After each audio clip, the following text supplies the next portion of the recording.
Assalamualaikum warahmatullahi wabarakatuh. Selamat datang di channel kami BJ Woyla. Apa kabar teman-teman semua? Apakah kalian sehat semua? Alhamdulillah sehat kan hehe. Pada kesempatan kali ini kami akan menceritakan satu cerita Islami, yang judulnya, Orang Berkeringat di Musim Dingin. Diriwayatkan dari Malik bin Dinar radhiyallahu anhu. Pada suatu hari bahwa Malik bin Dinar berjalan dengan seorang hambanya yang namanya Itbah. Pada ketika itu adalah musim dingin atau salju. Pada hari itu Itbah memakai baju kamis. Tiba-tiba, pada saat mereka berjalan, sampailah pada suatu tempat, lalu Itbah berhenti sambil berdiri dan bertafakur. Pada tempat itu, sambil Itbah bertafakur, bercucuranlah keringat dia.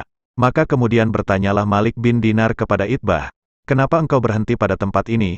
Lalu Itbah menjawab, "Ya muallimi, wahai guruku, pada tempat inilah aku bermaksiat kepada Allah Ta'ala."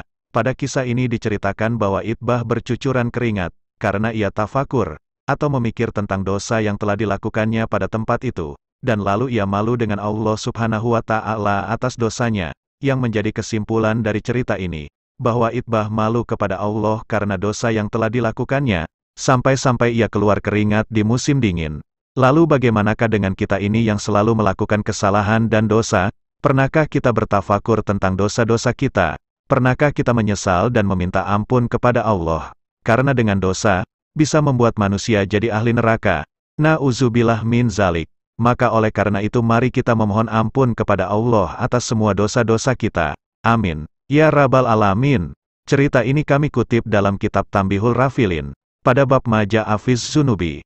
Demikianlah cerita ini, lebih dan kurang kami mohon maaf. Assalamualaikum warahmatullahi wabarakatuh.